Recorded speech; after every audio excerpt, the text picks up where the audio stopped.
In this overpowered episode, we make an overpowered wand that can place blocks in an overpowered way. We go to the nether, that's always fun. We make an overpowered enchanter and an overpowered mega torch, a sort of overpowered blaze burner machine, a very much overpowered steam engine, and a not at all overpowered rice farm. We also realise we've been in the world for over 1,000 days now. I'm Plod Plod, this is Mr. Beardstone's Perfect World mod pack, and it's time to hand over to Past Me to do the proper introduction. Hey, welcome back. Last time out we made this farmhouse, this farmyard, and this farm field with this farming tractor doing the farming things. But right now we are only farming the one crop in quite a small field, and we need to expand it out into all of this space. And to make that expansion a little bit easier, I'm going to make myself a diamond wand. Just like that. That's like insanely easy. And what this allows me to do is just to select an area and place a whole load of blocks down really quickly. But I've realised that's taking quite a bit of durability damage already, so I probably need to enchant that with mending and unbreaking. And of course for that I'm going to need some books like this one here, which will cost me 34 emeralds, which right now I don't have. I can get them by trading with these guys. But also, there's a whole load of stuff in Create. Let's get out of here because it's a bit noisy. There we go. There's a whole load of stuff in Create around enchanting and disenchanting and stuff. And I'm pretty sure that once we've got an enchantment, there's a way of replicating that enchantment. Here we go, this is the thing. So I can use an enchanting guide on a blaze burner to make a blaze enchanter. And that should enable us to enchant some stuff. To make an enchanting guide, all I need is a book and a sturdy sheet, just like that. We're also going to need a blaze burner, and I've only got an empty one, so that means we need to go off to the nether and find a blaze to put in it. Here, blazy blazy. No, not like that. There we are. Okay, so I've got my blaze enchanter now set up, and it's going to be pulling the experience from our fluid tank here. I think what I've got to do is right click on there with the tool I want to enchant. That sounds like it's doing something. And now that's enchanted with mending. That's brilliant. And I've still got a mending book. Okay, so now I should be able to get the enchanting guide out from there and switch it to unbreaking. Now I've got an unbreaking book. So that is now an unbreaking guide. Pop that back in there. So now if I pop that in there, do we get unbreaking and mending, or is it going to just overwrite the mending? Additional order, mending and unbreaking. Perfect.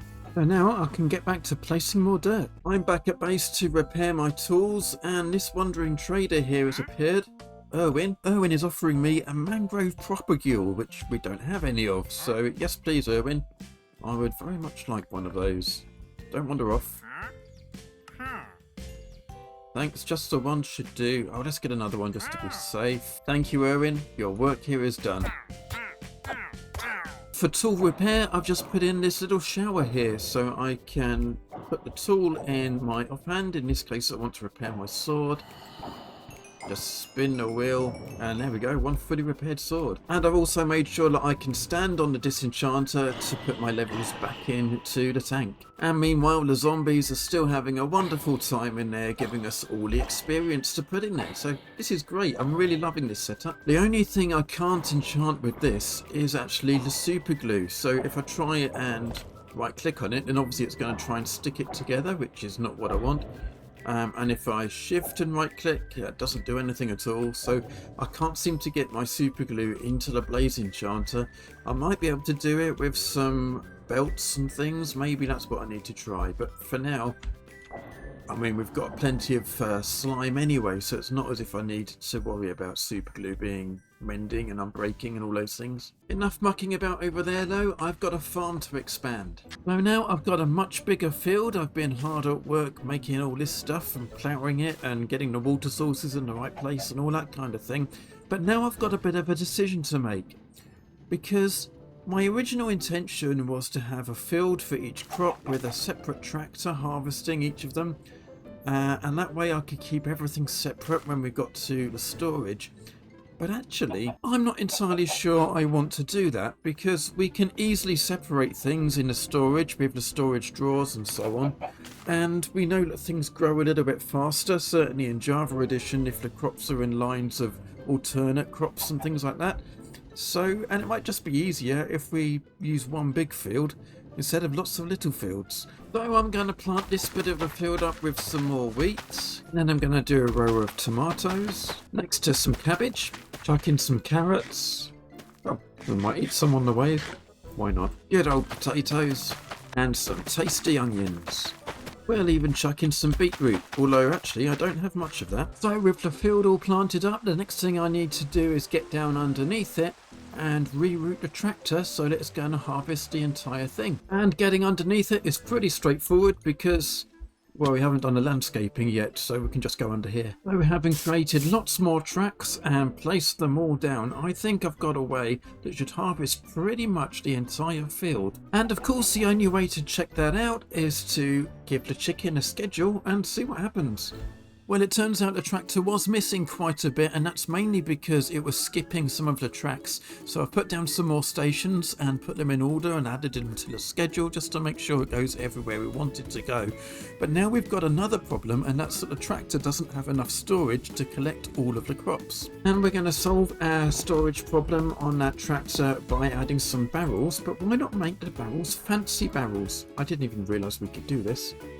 So we've got all these chipped barrels that we can choose from. Choices, decisions. I've decided to go with these reinforced spruce crates. I think they'll go reasonably well with things. I'll give the chicken its schedule back and we should get back onto the field. Oops. Oh yeah, it goes quite fast to begin with, I forgot that.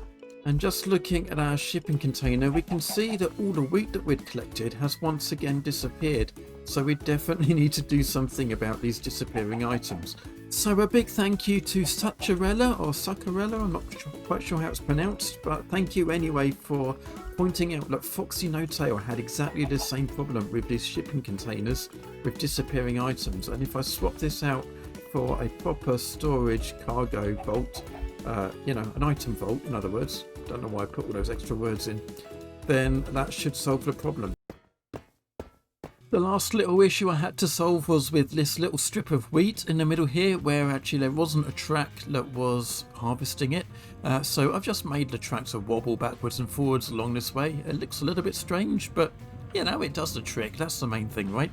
So that's the planty side of the farm done. But while I was clearing all this out under here and putting the tracks down and all the rest of it, I had to I had to place many torches. Look at all these. But it doesn't have to be this way. And that's because there's this thing called the mega torch that we can craft. And you might think this looks quite expensive, but it doesn't have to be expensive, because I've decided to set myself a little challenge, and that is to try and make a mega torch using only logs and cobblestone. So looking again at the recipe, we're going to need diamonds, we're going to need gold, we're going to need stripped wood and torches. So the stripped wood, well, that's easy enough. We can really easily do that. Let's just place some of these down. And hey presto, we've got stripped wood. For the torches, we're just going to need some sticks. So for that, we'll make some planks, convert them into sticks. And of course, we're going to need some coal or some charcoal. So if I get the rest of those and pop them on there, that should turn it into charcoal. Or do I need to put it in there? I can't remember. Let's split it half and half. There you go. You can have some and you can have some. At least one of those is going to turn into charcoal. I think it's this one. Yep, it's that one. So now we can just make some torches. And yeah, I've already got some in my inventory, but that's not the point. There we go, plenty of torches. So now I need to make the gold and the diamonds. Let's start with the gold, shall we? And how I'm going to make the gold? Well, it's going to come from ingots, which are actually going to come from the nuggets. And the nuggets are going to come from washing some red sand. And the red sand is going to come from crushing some terracotta. And we'll get terracotta from clay, which will come from the clay balls, which will come from crushing some gravel. And we can get gravel obviously by crushing some cobblestone. Let's put a whole stack in there, shall we? So there's my gravel coming out, and that's going to go straight back in again, and that should give us some clay. There's some clay. Not very much, but there's some. So with our clay, we can obviously make some clay, like that kind of clay. Okay, so now we crushed a terracotta, and that gives us a bit of red sand, and if we wash the red sand, we should get some gold. Here we go. That took 2 stacks of cobblestone to get 1 gold nugget. Also, another way of making gold from this stuff, so we can take our sand out of here, and we can haunt that, which means we use the blue fiery stuff, and that should turn that into soul sand, which we can then wash and get more gold out of it.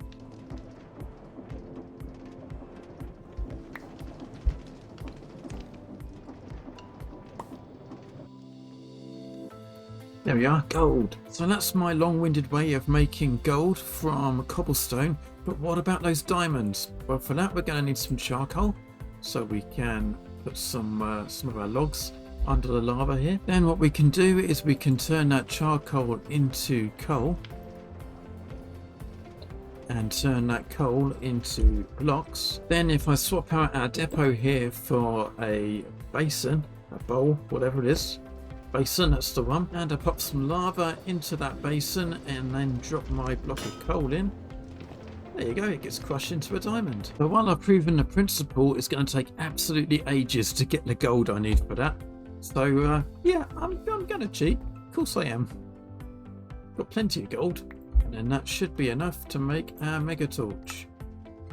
Yes, look at that. But as well as a bit of fun, all that goes to show that just with a tree farm and a cobblestone generator, we could actually make a mega torch farm if we wanted to. But anyway, now that we've got a mega torch, let's plonk it down here on our teleporter what's-it-doobry.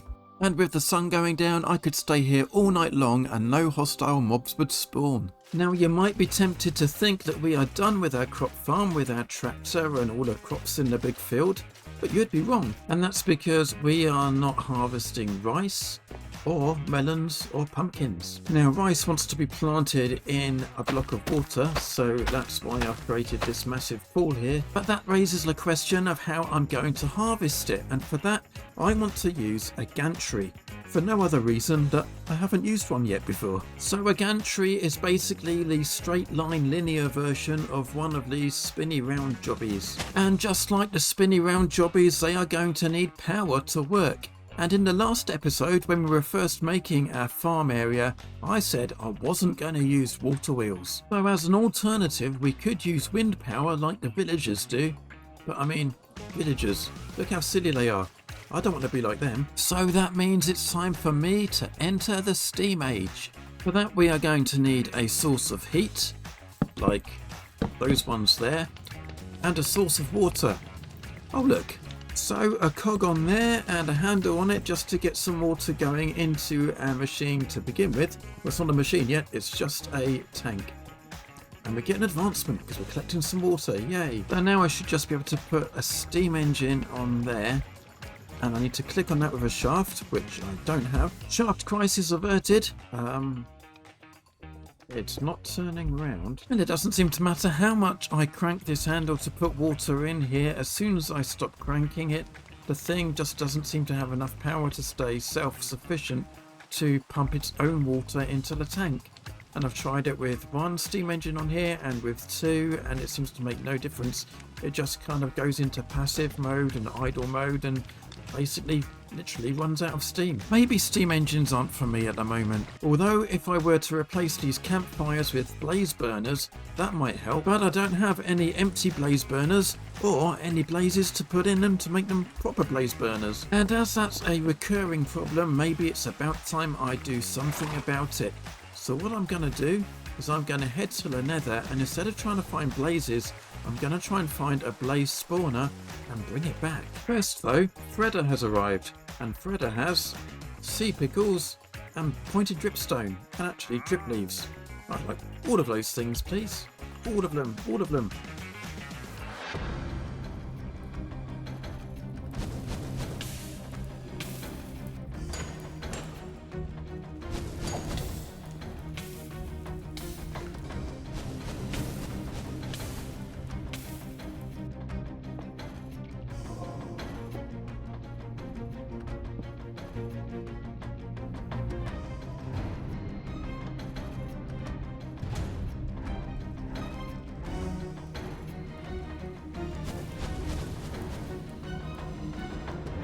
Now that I've got the blaze spawner safely back to the overworld, and I can actually change my helmet back as well.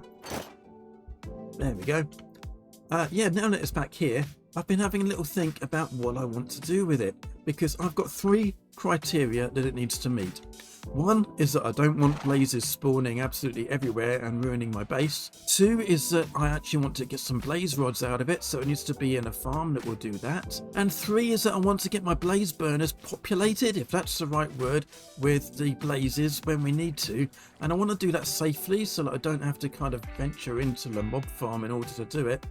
And I've got a plan. So in a nutshell, I'm going to put the blaze spawner in the farm behind me, but we're going to make some modifications to make it work to do the things we want it to do. The plan is that the blaze spawner will go where the jack-o'-lantern is, on top of those 2 zombie spawners there. And as you can see, we've got this extra bit down here. So what I'm going to do is empty blaze burners can go into this barrel here. They will pop out of that funnel, into that funnel, and into our deployer, which will give them a poke into the blaze burner. That will give us actual blaze burners, so into the blaze spawner I should have said. That will give us actual blaze burners with blazes in them, and they will come out of this funnel here, roll along here, into that funnel there, and into this barrel over here. Hey, it's Plod from the future here, and I'm just here to tell you that this andesite funnel we're looking at needs to be a brass funnel with a filter on it, otherwise the deployer won't get enough time to put the blazes into the empty blaze burners, and we'll just get empty blaze burners coming out. In order to get the blaze spawner on top of these 2 zombie spawners, we're going to need to move both zombie spawners and create essentially a new contraption with the blaze spawner on top, and then put the whole thing back again. So first I'm placing the blaze spawner here, and now I can put the 2 zombie spawners underneath it. So now all I've got to do is glue all 3 of those together and create a new minecart contraption that's got all of them in. So then I can just chuck that back in here, remove my temporary blocks, stick the roof back on, and we should be done. Well, while I was putting the roof on up there, we were definitely getting plenty of blazes spawning. There's a whole load more. You can see them getting damage in the water as they go down.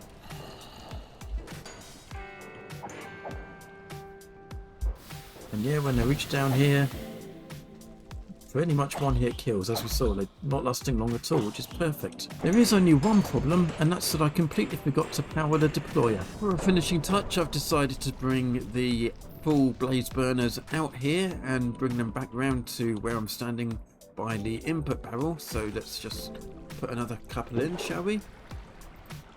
There we go. And they should go through and roll out and come back to me.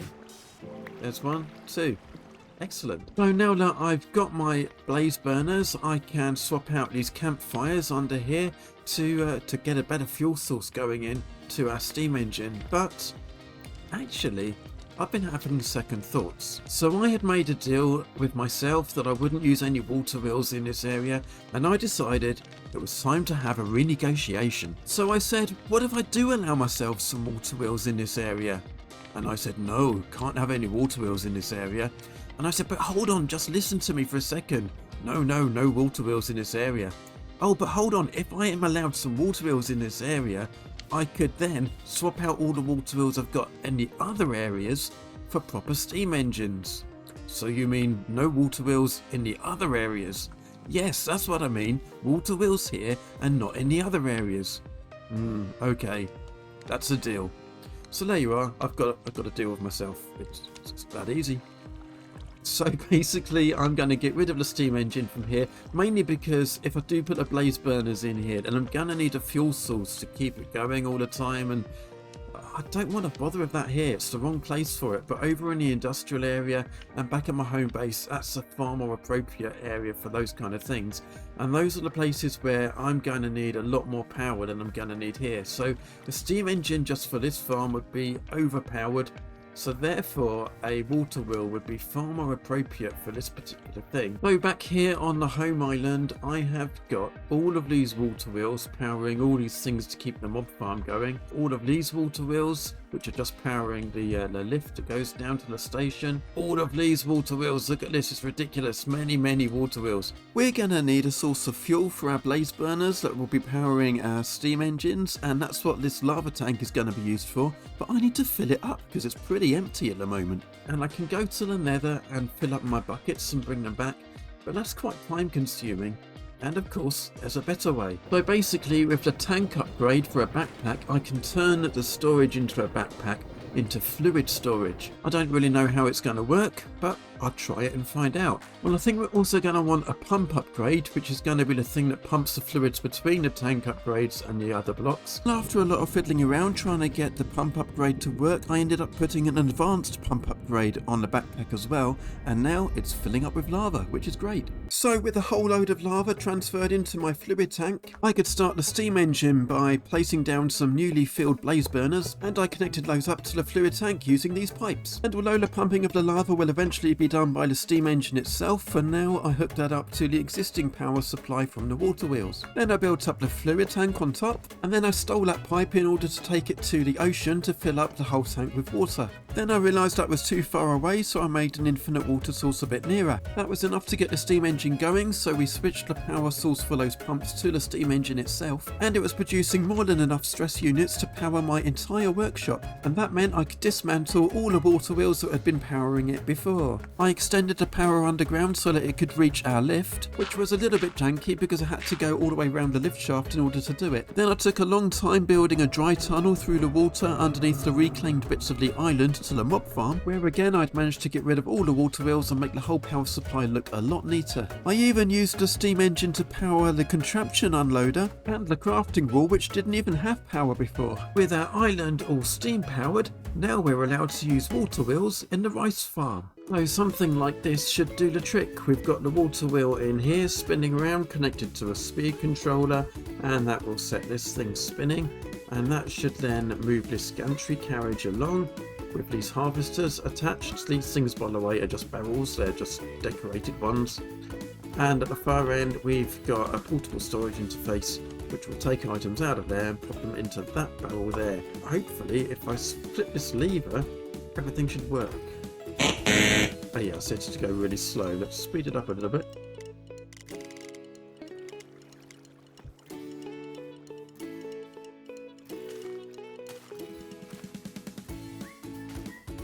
Well, it's harvesting, that's good news. Well, it's taken me quite a while to figure out how to make it keep going backwards and forwards, and in the end I ended up using a sequenced gear shift and a good old-fashioned redstone circuit. So it works, but it looks pretty janky and out of place, and actually this is going to be in the way of my road when it comes along here.